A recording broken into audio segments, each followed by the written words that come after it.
সুপ্ৰভাত good morning ৰাতিপুৱা মান্না চেনেললৈ আপোনালোকক স্বাগতম কৰিছোঁ। আহক আমি ঈশ্বৰৰ বাক্য চাম আৰু এইখিনি সময়ত প্ৰাৰ্থনাৰ অনুৰোধ আহিছে তিনিজন ব্যক্তিৰ আৰু এজন ভাইয়ে এই মান্না চেনেলটো কেৰেলাৰ পৰা তেখেতে চাই আছে আৰু কেৰেলাত তেখেতে থাকে, কিন্তু তেখেতে অসমৰ হয়, ধেমাজিৰ হয় আৰু তেখেতে প্ৰাৰ্থনাৰ অনুৰোধ দিছে যে তেখেতে ঘৰ এটা বনাই আছে, সম্পূৰ্ণ হোৱা নাই। সেই সম্পূৰ্ণ হ'বৰ কাৰণে ঈশ্বৰে যেন বাকীখিনি টকা পইচা সকলো যোগাই দিয়ে, তাৰ কাৰণে প্ৰাৰ্থনা কৰিবৰ কাৰণে তেখেতে জনাইছে। তেখেতৰ নামটো হৈছে বিজয় লালুং। তেখেতৰ কাৰণে আমি প্ৰাৰ্থনা কৰিম। আৰু লগতে টুনটুন বৰা, তেখেতৰ যি ভাগিন ফৰেইনলৈ গৈছিলে, ঈশ্বৰে ভালে ভালে তাতে লৈ গ'ল, কিন্তু এতিয়া তাতে টকা পইচা ওলাব পৰা নাই, যিহেতু বেলেগ দেশ। আৰু ঈশ্বৰে সহায় কৰক, টকা পইচা দৰকাৰ আছে যেন তেওঁ টকা পইচা ওলাব পাৰে, তাৰ কাৰণে আমি প্ৰাৰ্থনা কৰিম। লগতে আমি মিণ্টু গগৈ, তেখেতে এটা কামৰ কাৰণে প্ৰাৰ্থনা কৰিবৰ কাৰণে দিছে, যেন তেখেতে এটা কাম পায় সুন্দৰ, তাৰ কাৰণে আমি প্ৰাৰ্থনা কৰিম।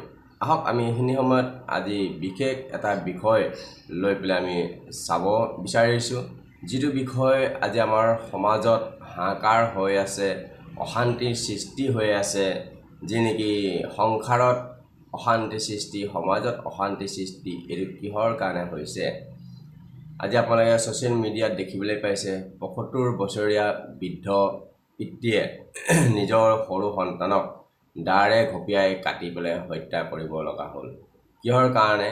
এইটো হৈছে নিচা কৰাৰ কাৰণে। এইটো হৈছে মদ, যিটো নেকি মদ খাই পেলাই বহুতৰ সংসাৰ ধ্বংস হৈ গৈছে। স্বামী ভাৰ্যাৰ মাজত এৰা এৰি হৈ গৈছে, ভাৰ্যাই থাকিব নোৱাৰি অত্যাচাৰত তেওঁৰ স্বামীক এৰি পেলাই গুচি যাব লগা হৈছে। এনেকুৱা বহুতো আমি কেছ ছ'চিয়েল মিডিয়াৰ যোগেদি আমি দেখিবলৈ পাইছোঁ, শুনিবলৈ পাইছোঁ। আৰু সেই বৃদ্ধজনো নিজৰ সন্তানক, সেই সন্তানে মদ খাই পেলাই সদায় নিতৌ ১২টা বজাত অত্যাচাৰ কৰি থাকে। আৰু সেই বৃদ্ধই পিতৃয়ে কিমান ধৈৰ্য ধৰিব, আৰু শেষত তেওঁ ধৈৰ্য হেৰাই পেলাই নিজৰ সন্তানকে কাটিব লগা হৈ গ'ল। তেনেকুৱা পৰিস্থিতি কিছুমান হৈ যায়। কিহৰ কাৰণে? যেতিয়া আমি মদ খোৱা যায়, যেতিয়া মদ খাই সেই মানুহজন মদ খোৱাৰ পিছত তেওঁৰ কণ্ট্ৰলটো হেৰাই যায়, তেওঁৰ সেই পৰিচয়টো হেৰাই যায়, তেওঁৰ যি পৰিচয় এটা আছে সেইটো হেৰাই যায় আৰু তেওঁ কণ্ট্ৰলৰ বাহিৰত গুচি যায়। পিছত তেওঁ গম নাপায় যে কি কৰি আছে। আমি কেলকাতাৰ ঘটনাটো, আমি যিটো ৰেপ কেছত, তাতো আমি দেখিবলৈ পাইছোঁ, যিজন ব্যক্তিক ধৰিছে সেইজন ব্যক্তিও নিচাহত পূৰা মগ্ন হৈ আছে, আৰু নিচাহতে তেওঁ কি কৰিলে কি নাই কৰা তেওঁ গম নাপায়। আহক এই বিষয়লৈ শাস্ত্ৰত আমাক কি কৈছে। খ্ৰীষ্টৰ আজি পৰিয়ালতো আমি বহুতক এই নিচা আমি কৰা দেখা পাওঁ। নিচা তেওঁলোকে কৰে, মদ খায়, বিভিন্ন ধৰণৰ নিচা, চিগাৰেট, চাদা, এই গুটকা, তামোল, এইখিনি তেওঁলোকে সেৱন কৰে। আৰু ইয়াৰ বিষয়লৈ শাস্ত্ৰই আমাক কি অৱগত কৰি ৰাখিছে, আমি তাক চাম। আহক হিতোপদেশ, পবিত্ৰ বাইবেল শাস্ত্ৰত হিতোপদেশ 23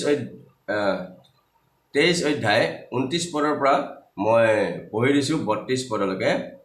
কোনে হাই হাই কৰে, কোনে দুখ কৰে, কোনে দণ্ড কাজিয়া কৰে, কোনে বিলাপ কৰে, কোনে অকাৰণে মাৰ খায়, কাৰ চকু ৰঙা হয়, যিবোৰে দ্ৰাক্ষাৰসৰ ওপৰত বহুকাল বহি থাকে আৰু যিবোৰে সুগন্ধি বস্তু মিহলোৱা দ্ৰাক্ষাৰসৰ আস্বাদ বিচাৰি আহে।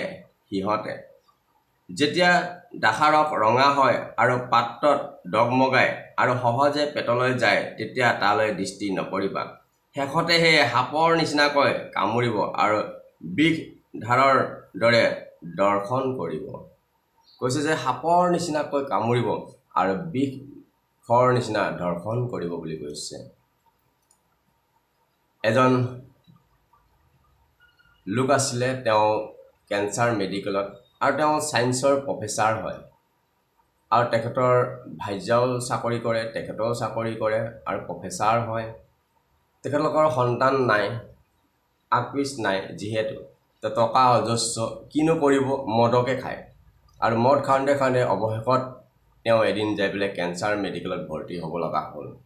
আৰু আমি তাতে গ'লোঁ, তেখেতে গোটেইখিনি কথা ক'লে যে কিনো কৰিম, মদকে খাওঁ। আৰু খাওঁতে খাওঁতে তেওঁৰ পেটটো পূৰা ফুলি গ'ল আৰু আমি যাই প্ৰাৰ্থনা কৰিলোঁ। ঈশ্বৰে তেওঁক সুস্থ কৰিলে। আকৌ তেওঁ ঘৰলৈ গ'ল। নাজানো আকৌ ঘৰত যাই তেখেতে আকৌ আৰম্ভ কৰিলে নেকি। নেক্সটবাৰ আকৌ কেঞ্চাৰ মেডিকেলত ভৰ্তি হ'ল, গুৱাহাটী কেঞ্চাৰ মেডিকেলত বিৰুবাৰী। সেই অৱস্থাত তেখেতৰ অৱস্থা বেয়া আৰু তেখেতক ডিঙি ফুটাব লগা হৈছে, উশাহ ল'ব লগা।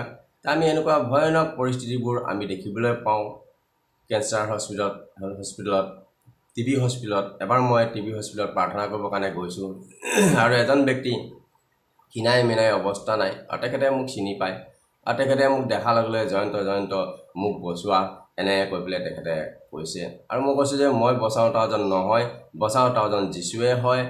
আপুনি প্ৰতিশ্ৰুতি দিয়ক যে আপুনি এই বেয়া কৰ্মটো আৰু নকৰে, নিচা কেতিয়াও নকৰে। প্ৰভুৱে আপোনাক মৰিব কেতিয়াও নিদিয়ে, আপোনাক জীৱিত কৰি ৰাখিব। আৰু প্ৰাৰ্থনা কৰিলোঁ, তেখেতে প্ৰতিশ্ৰুতি দিলে আৰু তেখেতে সেই টিবি বেমাৰৰ পৰা ভাল হৈ আহিলে আৰু এতিয়া স্বাস্থ্যৱান আৰু এতিয়া তেখেতে জীৱিত অৱস্থাত ঈশ্বৰে তেখেতক ৰাখিছে আৰু এতিয়া তেখেতে খুবেই ভাল। এতিয়া আমি এনেকুৱা পৰিস্থিতি বহুতো দেখা পাইছোঁ। মদ খোৱাৰ যোগেদি সংসাৰ ভাঙি গৈছে, বহুতৰ সংসাৰ আমি দেখা পাইছোঁ খ্ৰীষ্টৰ পৰিয়ালত। তেওঁলোকৰ স্বামী মদ খোৱাৰ কাৰণে ভাৰ্যাই ত্যাগ দিব লগা হৈছে, এৰি যাব লগা হৈছে। এনেকুৱা বহুতো পৰিস্থিতি আমি দেখা পাইছোঁ। নিচা খোৱাৰ যোগেদি কেনেকৈ সমাজত অশান্তি, ঘৰখনত অশান্তি আৰু হাই কাজিয়া এইবোৰ চলি আছে। এইটো কিহৰ কাৰণে হৈছে? সেইটো একমাত্ৰ মদৰ নিচাহৰ কাৰণে হৈছে। আৰু শেষত সেইটো শৰীৰলৈ যাই পেলাই কি বুলি কৈছে যে সাপৰ নিচিনাকৈ দহিব বুলি কৈছে, পেটত যাই পেলাই দহিব। ইয়াতে শাস্ত্ৰত মদৰ বিষয়ে কৈছে। আৰু আমি চাম বিচাৰকৰ্তা আমি 13 অধ্যায় 4 পদটো চাম। ইয়াতে কি কৈছে? এই হেতুকে তুমি সাৱধান হোৱা, দাসাৰককে সুৰাপান নকৰিবা আৰু কোনো অসচি বস্তুকো ভোজন নকৰিবা। ইয়াতে কৈছে যে সুৰাপান, ইয়াতে চিগাৰেটৰ কথালৈ কৈছে যে তুমি সাৱধান হোৱা, কোনো সুৰাপান তুমি নকৰিবা। এই বিষয়টো কাক কৈছিলে? ঈশ্বৰে বিচাৰকৰ্তাক। আমি জানো চিমছনক কৈছিলে। আৰু আজি আমাৰ মাজত চিমছন নাই। আজি ঈশ্বৰে কাক কৈছে? আজি ঈশ্বৰে আমাক কৈছে, খ্ৰীষ্টৰ পৰিয়ালক কৈছে যে তুমি চিগাৰেট, যিটো সুৰাপান, এইটো গ্ৰহণ নকৰিবা। আৰু এইটো কৰাৰ যোগেদি বহুতে আজি ৰোগী হৈ আছে, মেডিকেলত ভৰ্তি হৈছে, কেঞ্চাৰ ৰোগী হৈ আছে, টিবি ৰোগী হৈ আছে, বিভিন্ন ধৰণৰ বেমাৰে তেওঁলোকক দহিছে। আৰু আমি বাক্যত চাম, ইয়ুবত কি কৈছে? ইয়ুব 20 অধ্যায় আমি চাম 12 পৰা 14 পদ। যদিও দুষ্টতা তাৰ মুখত সোৱাদ লাগে, যদিও সি জিভাৰ তলত তাক লুকুৱাই ৰাখে, যদিও সি ভাল পাই এৰি দিব নোখোজি তাৰ তালুত ৰাখি থয়, তথাপি তাৰ আহাৰ পেট পাই বিকিত হয় আৰু ই তাৰ ভিতৰত কালস্বৰূপৰ বিষস্বৰূপ হৈ পৰে। যদিও কি বুলি কৈছে? দুষ্টতা মুখত সোৱাদ লাগে, তালুৰ তলত লুকুৱাই থয়। কি বস্তু হয় এইটো? এইটো চাধা, যিটো আমি চূণ লগাই পেলাই চাধা খোৱা হয়, এইটো তালুৰ তলত লুকুৱাই থোৱা হয়। আৰু এইটো যাই পেলাই এটা সময়ত যাই পেলাই কালস্বৰূপৰ বিষ হৈ যায় আৰু ই কি বুলি কৈছে? দহিব বুলি কৈছে। আৰু বাকীখিনি আপোনালোকে পঢ়িলে গম পাব যে সকলো সম্পত্তি ধ্বংস কৰি পেলায়। কাৰণ যেতিয়া মানুহ এজন যেতিয়া টিবি বেমাৰ হৈ যায়, কেঞ্চাৰ বেমাৰ হৈ যায়, তেখেতৰ সম্পত্তি যাওঁতে তেখেতৰ সম্পত্তি সকলো ধ্বংস হৈ যায়। এই নিচাৰ বিষয়লৈ শাস্ত্ৰত কৈ থৈ দিছে। কিন্তু আজি আমাৰ খ্ৰীষ্টৰ পৰিয়ালসকলে আজি এই বাক্যবোৰ নোচোৱাৰ কাৰণে আৰু বাক্যবোৰ নামানাৰ কাৰণে, নিজৰ মন মৰ্জি কৰাৰ কাৰণে নিজেই নিজলৈ বিপদ আনে আৰু নিজেই সেই খালত যাই পেলাই পৰে। আৰু কি বুলি কৈছে বাক্যত? কলচীয়া আমি চাম, কলচীয়া 2 অধ্যায় 20 পদ 20-21 পদ। তোমালোকে যদি জগতৰ প্ৰাথমিক বিধিৰ সম্বন্ধে খ্ৰীষ্টৰ সৈতে মৰিলা, তেন্তে যি সকলো বস্তু ভোগ কৰাৰ দ্বাৰাই ক্ষয় পাবৰ কাৰণে হৈছে, সেইবোৰক নধৰিবা, নাচাকিবা, নুচুবা। সেইবোৰৰ বিধিৰ কিয় মানুহবিলাকৰ আজ্ঞা আৰু শিক্ষা অনুসাৰে আৰু জগতৰ জীৱন যাপন কৰাৰ দৰে বশীভূত হৈছা। আমি খ্ৰীষ্টৰ সৈতে মৰিলোঁ। যি আগত আপুনি যিজন আছিলে, আপুনি যেতিয়া যীশুক গ্ৰহণ কৰিলে, সেই আগৰ আপুনি ব্যক্তিজন নাই, এতিয়া নতুন হ'ল। আপুনি নতুন সৃষ্টি তেনেহ'লে আমি আকৌ সেইবোৰ যিবোৰ খোৱাৰ যোগেদি আমাৰ শৰীৰ ক্ষয় পায় শৰীৰত অনিষ্ট হয় তাক ঈশ্বৰে কৈছে সেইবোৰ নধৰিবা নাচাকিবা নুচুবা আমাক চুবলৈও মানা কৰি থৈছে কিন্তু আজি আমাৰ সমাজত আমি দেখিবলৈ পাওঁ খ্ৰীষ্টৰ সমাজত আজি বহুতে এই নিচা কৰে সাদা খায় সিগাৰেট খায় মদ খায় তামোল গুটকা এইখিনি সকলো নিচা তেওঁলোকে খায় আৰু সেইটো কাৰণে ক'বলৈ পায় বহুতে আমাক কয় মোৰ জীৱনতে মই পাইছোঁ যে তুমি কালি যিছুক গ্ৰহণ কৰিছা পুৰণা খ্ৰীষ্টীয় পৰিয়ালবোৰ আমাৰ গাঁৱত আছে তেওঁলোকে মদ খায় তেওঁলোকে সকলো নিচা কৰে আৰু তুমি খাব নাপায় বুলি কোৱা তুমিতো কালিহে খ্ৰীষ্টক গ্ৰহণ কৰিছা কিন্তু আচলতে কালি গ্ৰহণ কৰা বা জন্মগতৰ লগত কথা নাই নতুন সৃষ্টিহে কথা হয় কাৰণ তেওঁ বাইবেলখন বা তেওঁ পালকৰ কথাটো তেওঁ মানা নাই ঈশ্বৰৰ কথাটো মানা নাই বাইবেলখনো নিজে পঢ়ি চোৱা নাই তাৰ ফলত তেখেতে নাজানে আৰু যি মন মৰ্জি তাকে কৰি আছে শেষত যাই পেলাই কাল সৰূপৰ নিচিনা তেওঁৰ শৰীৰত এয়া দহে আৰু কি কৈছে ঈশ্বৰে আমি যদি চাওঁ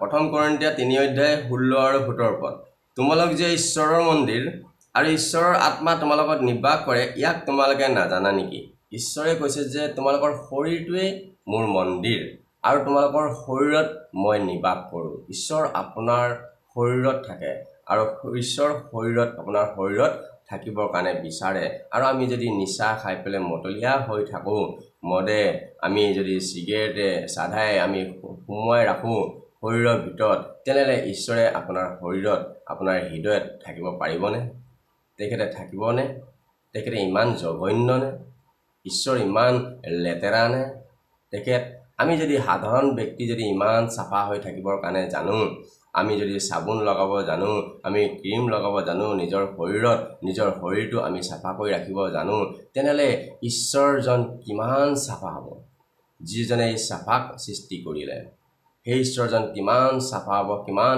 ডিসিপ্লিন হ'ব তে সেই ঈশ্বৰজনে সেই মদ খোৱা যি সিগাৰেট সাদা খাই পেলে নিজৰ শৰীৰটো নষ্ট কৰি থকা সেই মন্দিৰত তেওঁ আহিবনে থাকিবনে আপোনাৰ শৰীৰটোত কেতিয়াও তেওঁ নাহে ইয়াত কি বুলি কৈছে কোনোৱে যদি ঈশ্বৰৰ মন্দিৰ নষ্ট কৰে তেন্তে ঈশ্বৰে তেওঁকো নষ্ট কৰিব কিয়নো ঈশ্বৰৰ মন্দিৰ পবিত্ৰ তোমালোকো তেনে ইয়াতে কৈছে যে কোনোৱে যদি ঈশ্বৰৰ মন্দিৰ নষ্ট কৰে তেনেহলে ঈশ্বৰে তেওঁকো নষ্ট কৰিব আপোনাৰ শৰীৰটো ঈশ্বৰে মন্দিৰৰ লগত তুলনা কৰিছে আৰু আপোনাৰ শৰীৰটোত ঈশ্বৰে বাস কৰি বুলি কৈছে আৰু আপোনাৰ শৰীৰটো যদি আপুনি নিচা খাই পেলে যদি আপুনি বৰবাদ কৰি পেলে ৰাখিছে তেনেহলে ঈশ্বৰে কৈছে তেনেহলে মও তেওঁক নষ্ট কৰিম আৰু আজি আমি চকুৰে দেখা পাইছো বহুতে নিচা কৰাৰ কাৰণে মেডিকেলত ভৰ্তি হৈ আছে কেন্সাৰ মেডিকেলত টিবি মেডিকেলত বিভিন্ন বেমাৰত তেওঁলোকে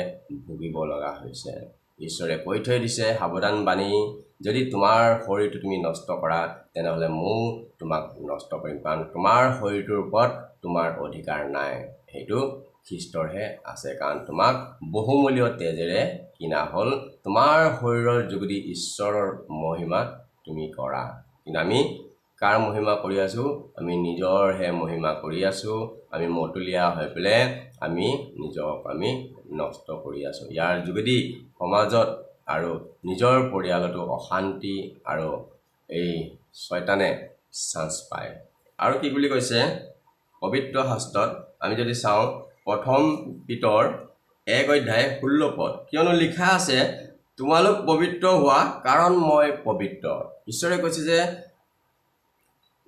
তোমালোক পবিত্ৰ হোৱা কাৰণ মই পবিত্ৰ ঈশ্বৰ হৈছে পবিত্ৰ আৰু তেওঁ আমাকো পবিত্ৰ হোৱাটো বিচাৰে আৰু যেতিয়া আমি পবিত্ৰ হ'ম তেতিয়াহে তেওঁ আমাৰ শৰীৰত নিবাস কৰিব পাৰিব আপোনাৰ যোগেদি মহিমা কৰিব পাৰিব আপোনাৰ যোগেদি আচৰিত কাৰ্যবোৰ কৰিব পাৰিব ধন্যবাদ দিছো সুন্দৰ বাক্যৰ কাৰণে ঈশ্বৰে আমাক জনোৱাৰ বাবে ধন্যবাদ দিছো যে আমি নিচা কৰিলে আমি মদ খালে ঈশ্বৰৰ দৃষ্টিত আমি গ্ৰহণীয় নহওঁ আৰু আমাৰ যোগেদি ঈশ্বৰে আমাৰ যোগেদি মহিমা তেওঁ কৰিব নোৱাৰে আৰু অথচ আমাৰ সংসাৰত শয়তানে সোমাই পেলে আমাৰ শৰীৰত শয়তানে সোমাই পেলে বিভিন্ন ধৰণৰ বেমাৰ আজাৰ দি পেলে আমাক নষ্ট কৰে ধন্যবাদ দিছোঁ সুন্দৰ বাক্য কওঁতা আৰু শুনোতাৰ মাজত আশীৰ্বাদ থাকক এই বাক্য যিমানে ইউটিউব আৰু ফেচবুকৰ যোগেদি শুনি আছে প্ৰত্যেকৰ জীৱনত ঈশ্বৰে আশীৰ্বাদ কৰক প্ৰত্যেকৰ পৰিয়ালৰ আশীৰ্বাদ কৰক প্ৰত্যেকৰ ল'ৰা ছোৱালীৰ জীৱনত আশীৰ্বাদ কৰক ধন্যবাদ দিছোঁ আহক এইখিনি সময় মই পালকৰ হাতত দিছোঁ তেখেতে প্ৰাৰ্থনাখিনি চলাই নিব গুড মৰ্নিং সকলোকে প্ৰভু যীশু খ্ৰীষ্টৰ নামত সকলোকে খ্ৰীষ্টপ্ৰেমৰ নমস্কাৰ মই যাচিছোঁ আজি অনলাইন মাধ্যম 6 বজাৰ যি ডেইলি মান্না তাত যিসকলে আজি এই অনুষ্ঠানটো উপভোগ কৰিবলৈ লৈছে তেখেতসকলক প্ৰভুৱে আশীৰ্বাদ কৰক